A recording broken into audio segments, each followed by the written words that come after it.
હમણાં એક લેક્ચર દરમિયાન મેં એક વાત કરી કે કેટલાક લોકો એવા હોય છે જે લોકો રોજ થોડું થોડું જીવતા હોય છે અને કેટલાક લોકો એવા હોય છે જેઓ રોજ થોડું થોડું મરતા હોય છે.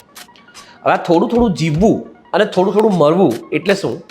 તો કે કેટલાક લોકોને એમની પાસે બધું જ હોય, સવારથી સાંજ સુધી કે સવારે ઉઠે ત્યાંથી રાત્રે સૂઈ ત્યાં સુધી એમને અનેક ભૌતિક સંપદા મળતી હોય, છતાં મારી પાસે આ નથી, મારા વિશે આ કહેવાયું, મારું આ રહી ગયું, મારું તેમ બાકી છે, મને પેલાએ આમ કર્યું.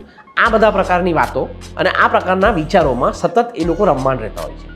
તો આ લોકો શું ખરેખર જીવતા હોય છે? ના, આ લોકો રોજ થોડું થોડું મરતા હોય છે.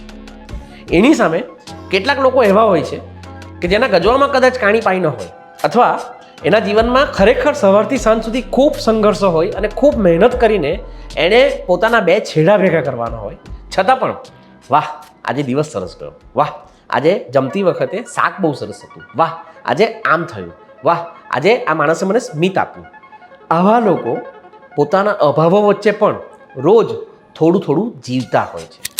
હવે નક્કી આપણે કરવાનું છે કે આપણે મરીએ એ પહેલાં આપણે રોજ થોડું થોડું જીવવાનું છે કે પછી આપણે જીવી રહ્યા છીએ એ દરમિયાન રોજ થોડું થોડું મરવાનું છે.